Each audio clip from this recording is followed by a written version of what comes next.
şad xəbər, gəlin gəlib xoş gəlin. Qızlar deyir ay gəlin, ay gəlin. Oğlanlar uğur gəlin, uğur gəlin. Samovardan çay gəlin, meydanlara toy gəlin. Ah toy gəlin, ah toy gəlin. Gəlindi bir oynayaq, diz dizə halay vuraq. Bugün bəyin evində sevgiləşən bir toy olacaq.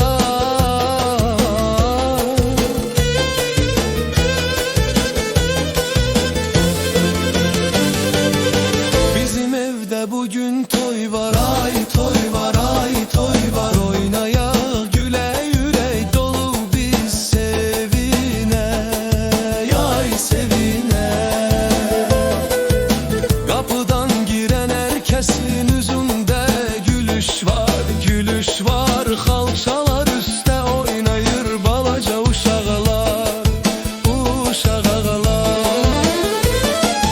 Kızlar deyir ay gəlin, ay gəlin. Oğlanlar uğur gəlin, uğur gəlin. Samovardan çay gəlin, meydanlara toy gəlin. Ah toy gəlin, ah toy gəlin. Sesimiz göğe yükselsin, yükselsin, yükselsin. Böyle gelin oynasın, ay oynasın, oynasın. Alem baksın, sevinsin, ay sevinsin, sevinsin. Keder qüssə bugün bizi terk etsin, ay terk etsin. Kızlar deyir ay gəlin, oy gəlin. Oğlanlar uğur gəlin, uğur gəlin. Samovardan çay gəlin, meydanlara toy gəlin. Ah toy gəlin, ah toy gəlin. Gəlinin duvağı şeyh kimi çok temiz, ay temiz. Bəyin ürəyində biraz heyecan, ay heyecan. Sevincindən denizler, çaylar coşar, ay coşar. Masanın üstünde plovlar koşar, ay koşar.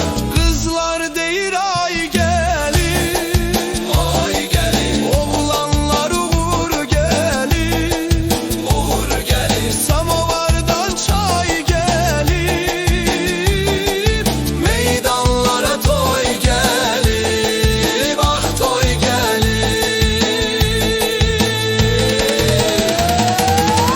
El ele tutun daire quraq, ay quraq, ay quraq. Bu şirin gündə mahnı oxuyaq, ay oxuyaq. Xoşbəxt olsun bəy gəlin, xoşbəxt olsun bəy gəlin. Siz də bizim masaya gəlin, siz də bizim masaya gəlin. Xoşbəxt olsun bəylə gəlin.